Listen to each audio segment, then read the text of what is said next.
So you have acquired a lead, and the next step is to book that person in and get them in for a consult. Now, if you're a personal trainer, this is a face-to-face complimentary personal training session varying from 45 to 60 minutes. And if you're an online coach, it's a complimentary coaching call for around 30 minutes.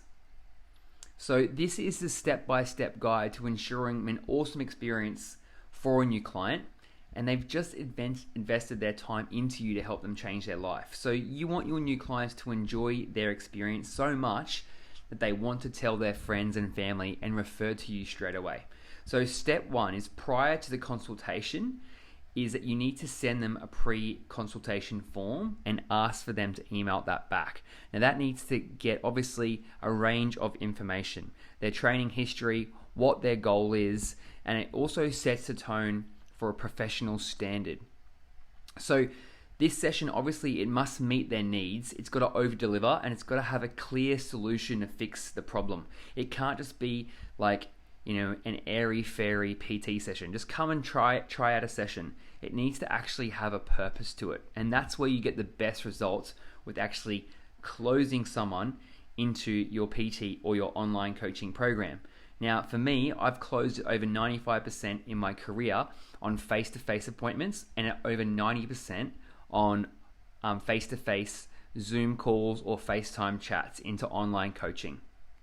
So what we're doing is we're taking them through that decision-making process so that they want to sign up with you. So send them the pre-consultation form, and then number two, make sure you clearly understand what they want to achieve. Now, step two is the actual consultation conversation. Now, this is where you first meet them. In PT, this is where they might come into the gym or to your studio and they sit down for the first time, and that's that meet and greet. If it's online, it's that first kind of 5 minutes of the conversation. So in the PT scenario, this is when the client first arrives. What you want to do is you want to welcome them into your environment, and you're there to serve them. Take their bag, put their bag away into a locker or somewhere safe, ask for their valuables, ask them to grab their towel and their water bottle. Make them feel comfortable. Then you want to sit them down in a private area and have a conversation based around getting to know them. So what their goals are and what is the gap/barrier for them to achieving that outcome. Now you want to use that client consultation sheet that they've emailed back to you as a guide to kind of reference, some of the things that they want to achieve, and then some of the things that have been holding them back. That's really important to understand them, because if you can make them feel like you understand the problems, maybe it's time, maybe they don't know what to eat, maybe they don't know how to train, maybe they got no family support, they're lacking confidence, maybe they're a quitter and they need motivation. The whole purpose is to just listen and understand and build rapport. You want to be a likable representation of a personal trainer. So you want to be energetic, professional, and show genuine care for them. That's the most important thing. And that's really important with your tonality and your body language. You're going to make them feel comfortable. So make sure you're matching and mirroring them and just making them feel comfortable in your space. Step 3 is the actual training session, or this would be online. If it was online, it would be actually going through and building a plan on talking to them about these problems and then creating a solution for them. So in a PT scenario, we want to create a session that makes them feel that they need a personal trainer, whilst being mindful of their fitness level and also any pre-existing injuries. So it's really important that you have a blend of exercises that require instruction and potential spotting. Now, you want the client to feel like they can't perform that session on their own. Otherwise, why would they need you? So this is important in the design of your session. Just a few things where you can kind of be there and assist, like, spotting them on a lat pull down or on a dumbbell bench press, for example, if that's something that they're actually capable of doing. It just makes them feel like they've actually got a PT. And that's all we're searching for. We're just searching for them to get to the end and be like, wow, I couldn't have done that by myself. So here's an example session of what you could do for just a general population client that wants to get lean and tone up. So basically we're using a strength circuit followed by a cardio interval, then a bodyweight circuit and another cardio interval, and then like some form of finisher. So in this scenario, I've used a very simple strength circuit, a bench press into a lat pull down into a leg press, push pull legs, 2 sets of 10 to 15 reps each. Then you go into like a 1K time trial on the bike. Push down, that's going to bring out some sweat, it's going to make them feel good, and obviously it's going to get their heart rate up. And then in some body weight training, push-ups, suspension rows, and squats or stationary lunge, 25 reps of each exercise. Depending on their fitness level, you can roll through however many sets that you want.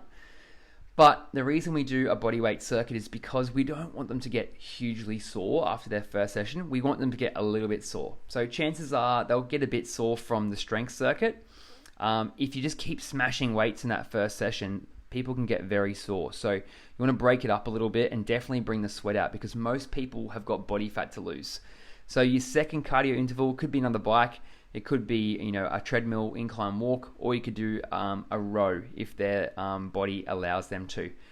And then a finisher, something that's a full body motion. I've got a squat press here for about 20 reps. You could do some kind of step up alternation with a press, a dead ball slam, and also add in some abs or a bit of core. So they'll be quite fatigued, and you just want to actually really peak out that session and make them feel like, a bit overwhelmed, like make them kind of feel, the lack of fitness that they have and the lack of strength that they have, because that's what you're going to use in your close, because they need to feel that they need personal training. And, if you're in an online coaching scenario with this, you'd be talking to them more about, the barriers, about what's holding them back, and how coaching with you is going to be the difference maker to them actually getting some life-changing results. And then you want to go in a step 4, which is sign them up with Smarty and overcome the objections. So the crucial part is actually building a plan, a bit of a blueprint or a roadmap for them, and using a goal setting process. And we call this Smarty. So we all know SMART goals: specific, measurable, achievable, realistic with a time frame.